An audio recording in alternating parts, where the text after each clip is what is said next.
오늘 우리에게 주시는 하나님의 말씀은 구약 성경 시편 23편 4절 말씀입니다. 제가 보는 성경으로 구약 818쪽입니다.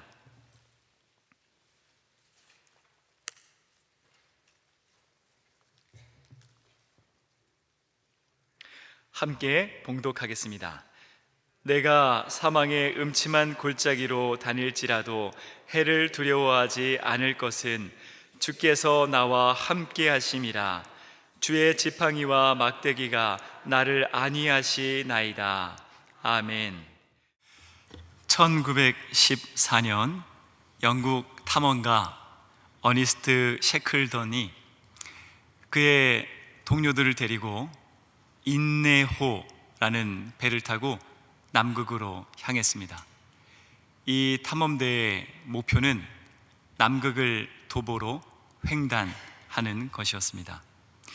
그러나 탐험은 6개월 만에 많은 유빙 때문에 배가 침몰하게 되었고, 이제는 남극 횡단이 이 탐험대의 목표가 아니라 생존하여 무사하게 귀환하는 것이 이 탐험대의 목표가 되었습니다. 그런데 탁월한 이 셰클턴의 리더십으로 27명의 대원들이 한 사람도 실족하지 않고 634일 만에 무사 귀환하게 되었습니다. 이후 기록되어 있는 전기를 통해 살펴보면 이들이 600일이 넘는 시간 동안 생존하는 데 있어서 그들이 힘들게 했던 것은 추위가 아니었다고 고백합니다. 그리고 굶주림도 아니었다고 고백합니다. 도리어 그들을 가장 힘들게 하고 아프게 하고 두렵게 했던 것은 다름 아닌 어둠이었습니다. 남극 주변에는 5월 중순에 해가 떨어지면 6월 말까지 해가 뜨지 않는다고 합니다. 그렇다면 말 그대로 2개월이 넘도록 낮이 사라진 것입니다. 그래서 짙게 깔린 어둠은 한계가 없듯이 희망을 계속해서 집어삼켰고, 셈이 맞지 않는 절망과 두려움과 우울을 계속해서 배설했습니다. 때문에 대원들은 이 어둠 속에서 자기 자신이 희망을 놓지 않기 위한 사투를 계속해서 벌여야만 했던 것입니다.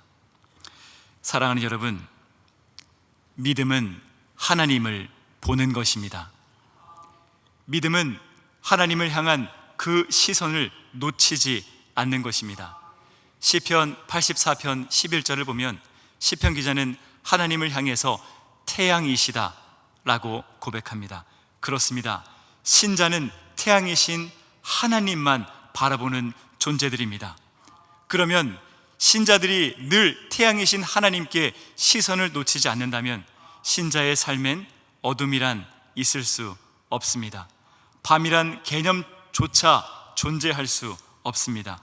그럼에도 불구하고 내 인생에 어둠이 찾아왔다면, 내 인생이 계속되는 밤과 같이 여겨진다면, 내 인생의 절망이 끊이지 않는다고 느껴진다면 나의 시선의 끝은 어디를 향하고 있는가 우리는 믿음을 점검해 보아야 합니다.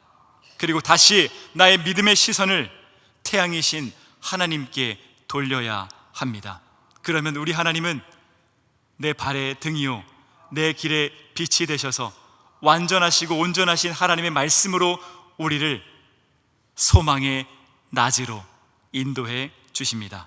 그러므로 저와 여러분 모두가 우리 인생 가운데 어떠한 어둠이 찾아왔다 할지라도 태양이신 하나님만 바라봄으로 소망이 넘치고 희망이 넘치고 활력이 있고 하나님만이 주실 수 있는 영적인 담대함이 우리의 삶 가운데 늘 함께하게 되기를 간절히 바랍니다.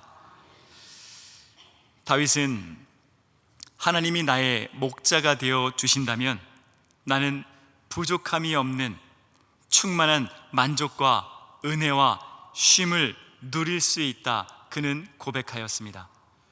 그런데 이어서 그는 인생에는 늘 이러한 만족과 은혜와 쉼만 있는 것이 아니라고 고백합니다. 시편 23편 4절 상반절입니다. 내가 사망의 음침한 골짜기로 다닐지라도 해를 두려워하지 않을 것은 주께서 나와 함께 하심이라.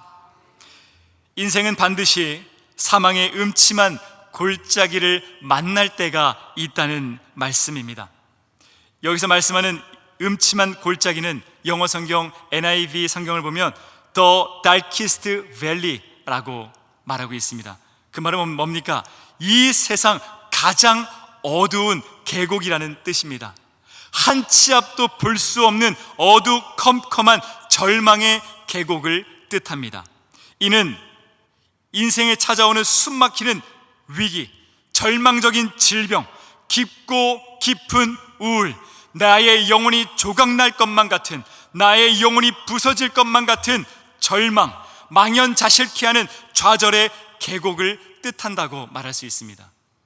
그런데 놀라운 사실은 이와 같은 절망의 계곡이 찾아온다 할지라도 다윗은 두려워하지 않는다 고백합니다.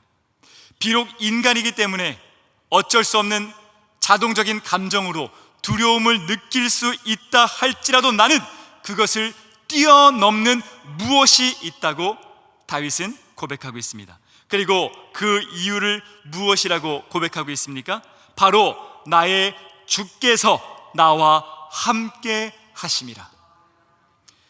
여러분, 여기서 주는 누구를 뜻하는 것입니까? 1절에서 말씀하는 여호와죠. 그리고 영어 성경을 보면 My Lord, 나의 주인, 나의 주님을 뜻하는 것입니다. 그러므로 즉 나의 주인께서 나와 함께 하시기 때문에 나는 어떠한 사망의 음침한 골짜기를 지날지라도 나는 두렵지 않다, 그는 고백한 것이죠. 우리가 인생에서 두려움이 찾아올 때가 언제입니까?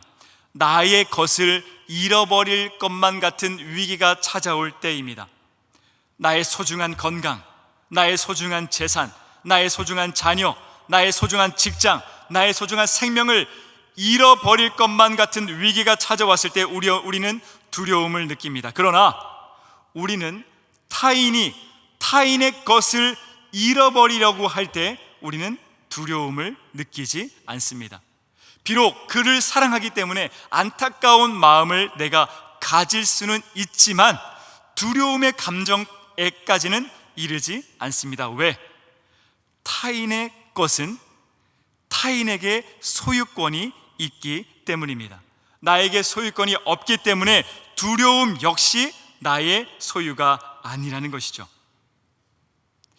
진짜 두려움을 느껴야 하는 존재는 그것을 소유하고 있는 그 사람의 몫이라는 말씀입니다. 여기에 위대한 신비가 있습니다. 다윗은 평생 위대한 신앙인의 삶을 살 수 있었던 이유는 자기 자신이 누구인지 다윗은 잊지 않았습니다. 날마다 하나님의 말씀으로 자기 자신을 재해석하고 하나님의 눈으로 자기 자신을 바라보며 평생을 살았던 사람이 바로 다윗입니다. 그래서 다윗은 늘 자신을 정의할 때마다 고백하였습니다. 나는 하나님의 종입니다. 하나님은 나의 주인이십니다.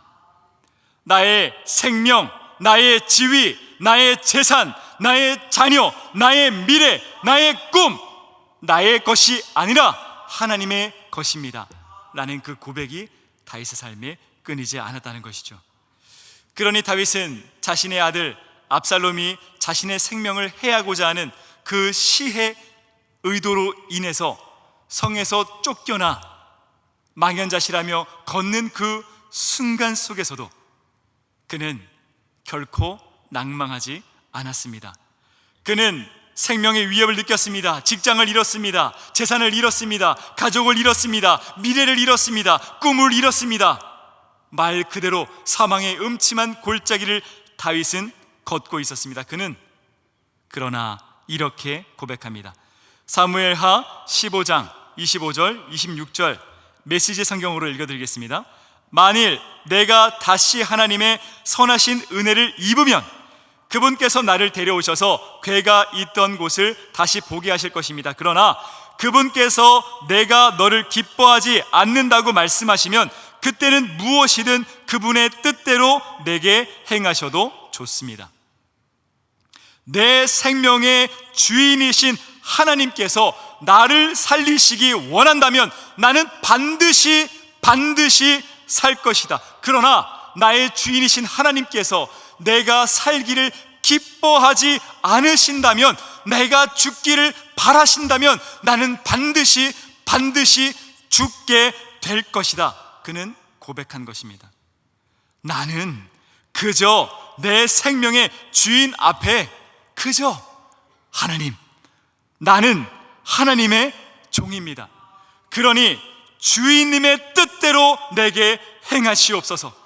저는 주인께서 행하시는 대로 받아들일 수밖에 없습니다. 그는 고백한 것입니다.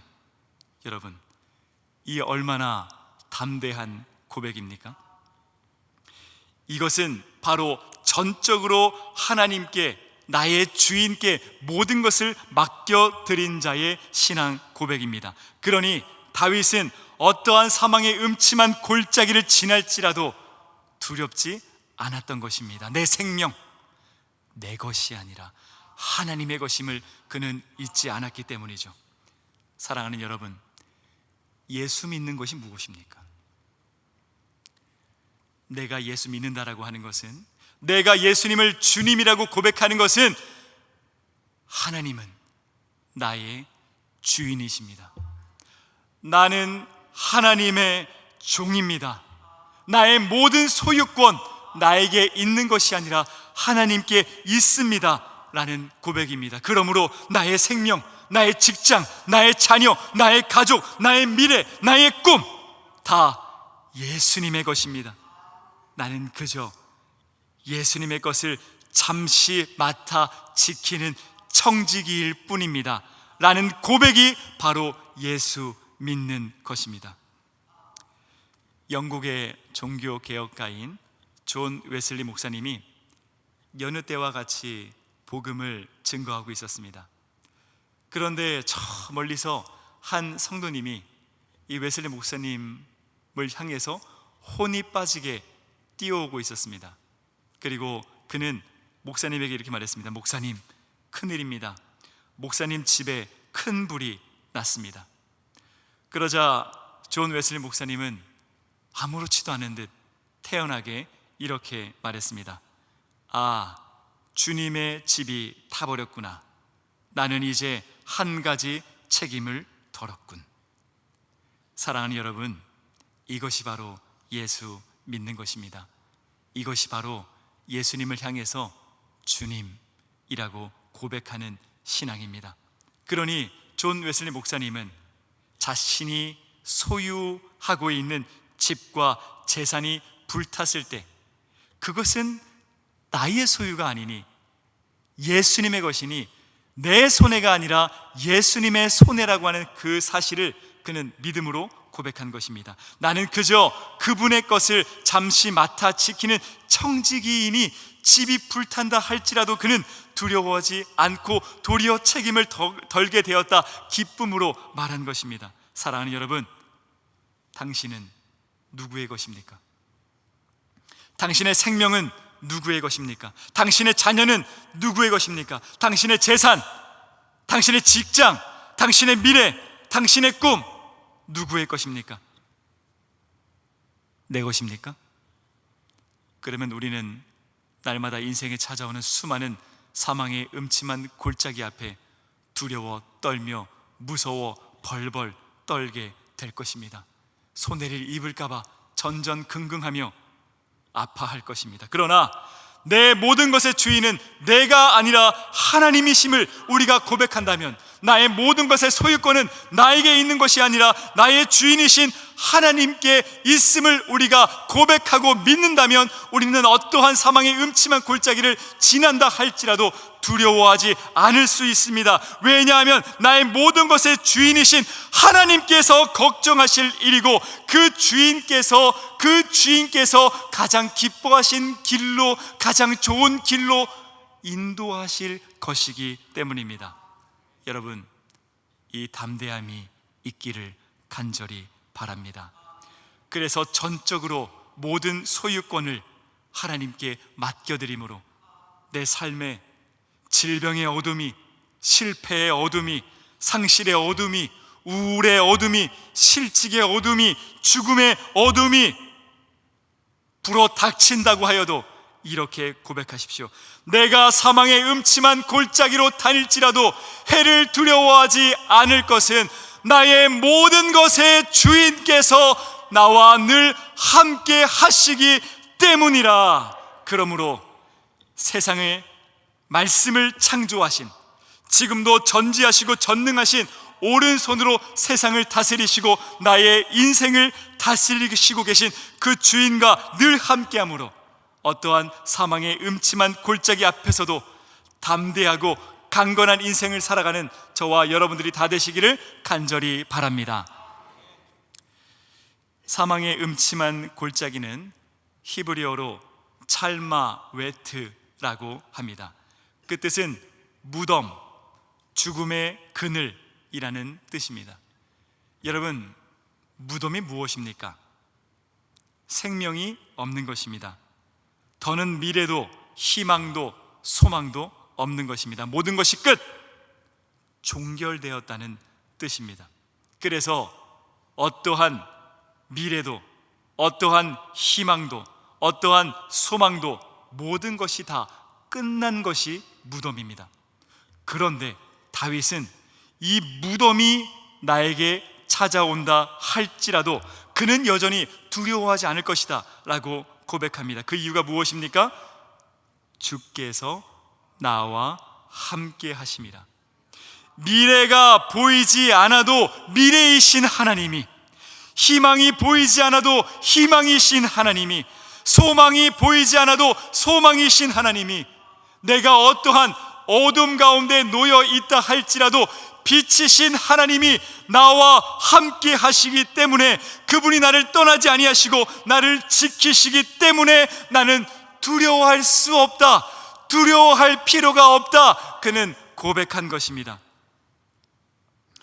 다윗은 그칠 줄 모르는 사울의 살해 위협 가운데 안타깝게도 하나님께 기도드리지 않고 원수의 나라 블레셋 나라로 망명했을 때가 있습니다. 그곳에서 다윗은 잠시 거처를 비워둔 사이 아말렉 군대가 그 마을에 쳐들어오게 되었습니다. 그리고 돌아온 다윗 앞에는 모든 집이 활활 불타고 있었고 다윗의 아내, 자식들, 그리고 병사들의 아내, 자식들은 다 포로로 끌려가 버린 상황이었습니다.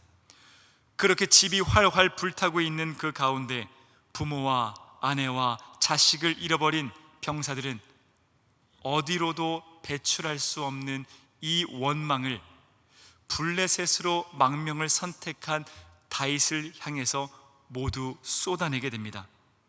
그런 가운데 백성들이 이렇게 말합니다. 사무엘상 30장 6절 상반절 말씀을 함께 읽겠습니다. 시작.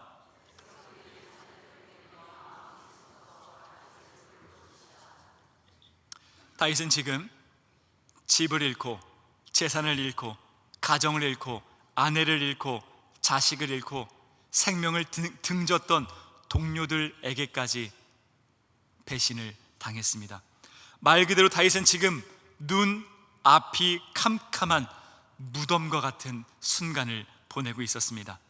그러나 우리 믿음의 선배 다윗은 두려워하지 않았습니다.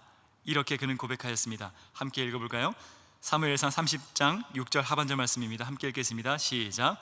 다윗이 크게 다급하였으나 그의 하나님 여호와를 힘입고 용기를 얻었더라. 아멘. 다윗은 죽음의 그늘 속에서도 나와 함께하고 계신 하나님을 발견하였습니다. 그리고 자신의 시선을 하나님을 바라볼 수 있도록 시선을 고정시켰습니다. 그래서 미래이시고 희망이시고 소망이시고 빛이신 하나님으로 말미암아 그는 다시 일어날 힘과 용기를 얻었습니다. 여기서 용기를 얻었다라고 하는 단어는 하자크라고 하는데, 뜻은 잡다, 묶다, 달라붙다 라는 뜻을 가지고 있습니다. 그 말은 다윗이 지금 캄캄한 무덤과 같은 그 죽음의 그늘 속에서 하나님을 잃어버리지 않도록 하나님을 단단하게 붙잡았다는 말씀입니다. 어떻게 해서든 하나님께 떨어지지 않으려고 하나님의 허리춤에 자기 자신을 단단하게 묶었다는 말씀입니다. 그래서 철저하게 하나님께 달라붙어 있으니 어떠한 죽음의 그늘 가운데서도, 무덤과 같은 그런 상황 가운데서도 그는 두렵고 떨리지 않았습니다. 영원히 요동하지 않으시고 영원한 반석이시오 요새이시오 산성이 되시는 하나님께 자신이 묶여 있으니 어떠한 절망의 소용돌이가 불어 닥친다고 하여도 자신은 떠내려갈 일이 없으니 그는 두려워하지 않을 수 있다고 고백한 것입니다. 예전에 인디언들이 자신들의 아들들에게 베푸는 성인식에 대해서 읽은 적이 있습니다. 인디언 부족의 소년이 13세가 되면 아버지는 아들에게 사냥을 가르치고 정찰을 가르치고 칼을 쓰는 법을 가르치고 낚시를 가르칩니다. 그리고 드디어 13세의 생일이 되면 성인식이 치루어집니다. 그리고 아버지는 해가 저물 때까지 기다립니다. 그리고 해가 저물어 칠흑 같은 어둠이 찾아오면 아들이 경로를 기억할 수 없도록 눈을 천으로 가립니다. 그리고 아들을 이끌고 숲속 깊숙이 들어갑니다. 그리고 아버지는 숲속 중앙에 그 아들을 홀로 버려두고 떠나가 버립니다. 소년은 아버지가 떠나가는 발걸음 소리가 멀어지자 그제야 자신 눈에 가려졌던 가리개를 벗습니다. 그리고 발견합니다. 자기는 지금 괴기한 숲 안에 칠흑 같은 어둠 한가운데 있다는 사실을요. 그의 앞에는 울창한 모든 숲이 공포가 되어 소년은 공포의 밤을 혼자 보내게 됩니다. 바람이 불 때면 가지가 스산하게 흔들리는 모습조차 소년에게는 무서운 공포로 다가왔습니다. 그래서 소년은 더욱 움츠립니다. 멀리서 동물들이 울부짖는 소리가 들릴 때면 금방이라도 어둠 속에서 늑대가 나타나 자신을 덮일 것만 같은 두려움에 느껴 소년은 눈을 가리고 귀를 가리고 하염없이 울기 시작합니다. 그리고 그렇게 공포로 떨었던 기나긴 밤이 지나 새벽을 밝히는 태양이 떠오릅니다. 그 태양이 따사로이 소년의 온몸을 덮자 소년은 그제야 그 자리에서 일어납니다. 그리고 찬란한 태양을 의지하여 용기를 내어 한 걸음 한 걸음 소년은 걷기 시작합니다. 그런데 손으로 숫자를 셀 수 있을 만큼 작은 걸음을 걷고 난 후 소년은 저 멀리 뿌리 깊은 나무처럼 우뚝 서 있는 한 사람을 발견합니다. 그리고 그 사람은 소년을 향해 미소를 짓습니다. 그렇습니다. 그 사람은 소년의 아버지였습니다. 그리고 이내 소년은 발견합니다. 아버지의 손 위에는 용맹한 활이 들려져 있었고 왼손에는 날카로운 화살이 들려져 있었습니다. 그렇습니다. 그의 아버지는 소년을 떠난 적이 없습니다. 소년의 곁에서 온 밤을 함께 지새우고 있었던 것입니다. 사랑하는 여러분, 인생이 무덤 같을 때가 있습니다. 인생의 칠흑 같은 어둠이 덮여서 아무것도 보이지 않아 나 혼자 외로이 서 있는 것처럼 느껴질 때가 있습니다. 그 모든 위기와 고통과 괴로움을 오롯이 나 혼자 견뎌야 할 것만 같은 외로움을 느낄 때가 있습니다. 그러나 여러분, 기억하십시오. 비록 내 시야에 다 들어오지 않는다 할지라도, 비록 분명한 형상으로 내 눈에 지각되지 않는다 할지라도 나의 등 뒤에는 나를 사랑하시는 우리 아버지가 나를 지키고 있습니다. 나를 위해서 우리 아버지 하나님은 지금도 활 시위를 당기고 계십니다. 그리고 내게 위기가 닥치면 자비 없이 하나님의 화살에서는 날카로운 화살이 날 향해 덮치는 그 위기를 향해서 날아갈 것입니다. 두렵고 떨린다면 여러분, 이 하나님의 은혜의 활 시위를 기억하시기 바랍니다. 그리고 하나님의 말씀을 더욱 굳게 붙잡으시기 바랍니다. 십자가에 나를 더욱 단단하게 묶으시기 바랍니다. 그러면 영원히 잠잠하신, 영원히 평온하신 예수님의 평강이 어느덧 나에게 전해져 고동치던 나의 심장이 예수님의 평강의 속도로 잠잠해질 것입니다. 눈과 귀에 아무 증거가 없어도 걸어가십시오. 우리 아빠 하나님이 함께 발맞춰 걷고 계십니다. 나의 등 뒤에서 영원히 강하신 팔로 당겨진 활시위로 나를 보호하고 계십니다. 이렇게 불꽃 같은 눈동자로 나를 지키시는 하나님의 은혜로 말미암아 어떠한 무덤과 같은 순간 속에서도 담대하고 강건한 우리 모두가 되기를 간절히 바랍니다. 다윗은 더 나아가 사망의 음침한 골짜기를 다닐지라도 해를 두려워하지 않을 이유에 대해서 무엇이라고 말했습니까? 하나님의 지팡이와 막대기가 나를 안위하시기 때문이다 라고 그는 고백합니다. 학자들의 말에 따르면 양은 시력이 좋지 않다고 합니다. 그리고 더 불쌍하게도 양은 머리가 좋지 않다고 합니다. 그런데 이 양은 고집이 아주 세다고 합니다. 그래서 배는 것도 없고 머리도 좋지 않으면서도 자신이 낭떠러지를 향해 나아가고 있어도 고집스럽게 끝까지 걸어가는 것이 바로 양이라는 것입니다. 그래서 성서시대의 목자들의 지팡이는 이렇게 구부러져 있다고 기록하고 있습니다. 그 이유는 낭떠러지를 향해서 양이 어리석게 나아가고 있으면, 양이 늪을 향해서, 가시밭길을 향해서, 맹수를 향해서 나아가고 있으면 그 즉시 목자는 이 지팡이의 고리로 양의 목을 강하게 낚아채기 위해서 그 지팡이를 들고 다닙니다. 목자는 압니다. 목을 낚아채면 양이 고통받는다는 사실을요. 그러나 양을 깨닫게 하기 위해서, 양을 살리기 위해서, 양을 사랑하기 때문에 더욱 강하게 낚아채는 것이 바로 목자입니다. 양의 입장에서는 굉장히 기분이 나쁘겠죠. 성질이 날 것입니다.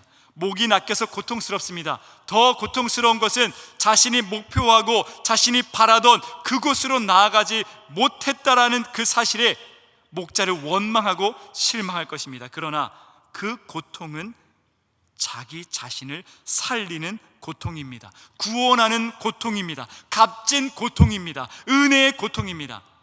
그러므로 목자는 이 양을 보호하기 위해서라도, 그 고통을 주어서라도 양의 삶을 바꿔버리게 된다는 것이죠.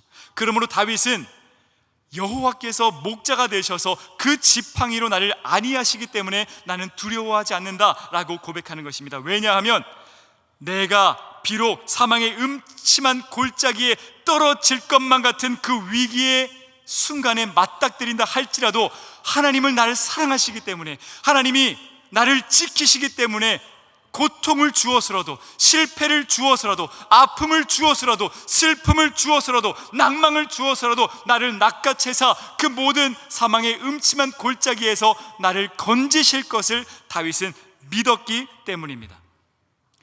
그리고 다윗은 말합니다. 하나님의 막대기가 있기 때문에 나는 두려워하지 않을 수 있습니다.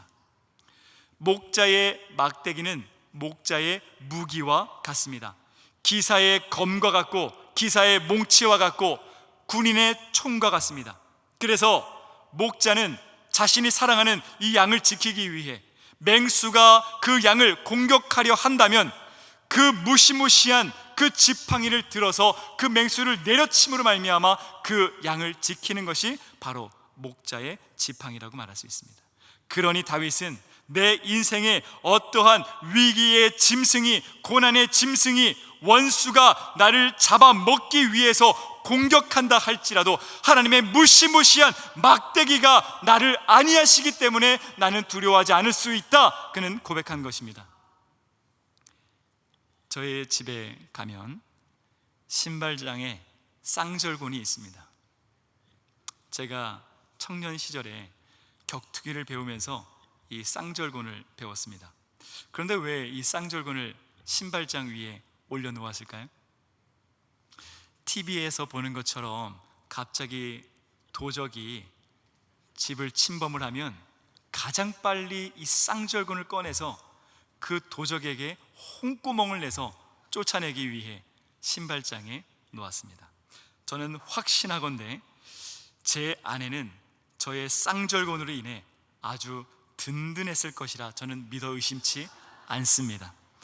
제 아내는 이렇게 고백했을 것입니다. 내가 사망의 음침한 밤을 보낸다 할지라도 내가 해를 두려워하지 않을 것은 나의 남편의 쌍절곤이 나를 안위하시기 때문이라. 그런데 참 이상하게도 천안에 이사 오면서 아내가 그 소중한 쌍절곤은 캔 분리수거통에 버렸다는 사실입니다.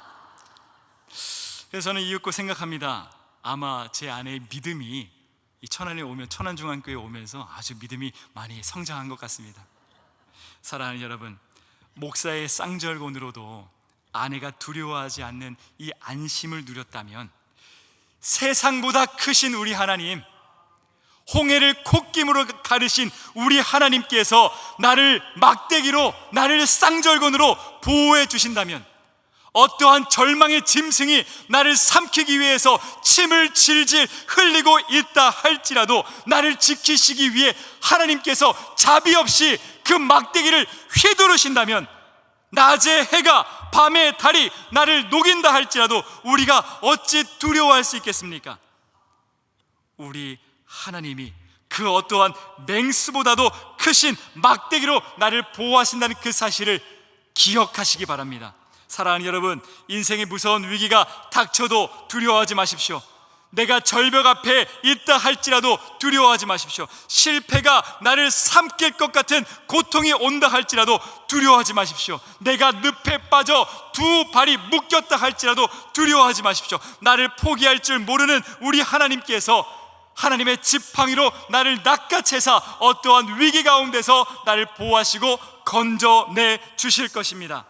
비록 그 은혜의 구원하심이 때로 아프다 할지라도, 고통스럽다 할지라도, 슬프다 할지라도 그 고통은 나를 살리기 위한 고통이라는 사실을 기억하고 하나님께 감사하시기 바랍니다. 사랑하는 여러분, 나의 인생의 생명의 위협을 느끼게 하는 어떠한 환난이, 질병이, 한 치 앞도 볼 수 없는 어둠이 엄습한다 할지라도 두려워하지 마십시오. 하나님의 막대기가 나를 위해서 창공에 들립니다. 그 어떠한 위기가, 고통이 나를 집어삼키려 한다 할지라도 하나님의 막대기는 나를 위해서 내려쳐집니다. 그러므로 이 사랑 의지하여 놓치지 않고 끝까지 추적하는 끈기 많으신 하나님의 은혜로 말미암아 세상은 결코 흉내낼 수 없는 하나님의 목자 되심으로 인해서 누릴 수 있는 담대함이, 강건함이 우리의 삶 가운데 늘 함께하게 되기를 간절히 바랍니다. 기도하겠습니다. 하나님 감사합니다.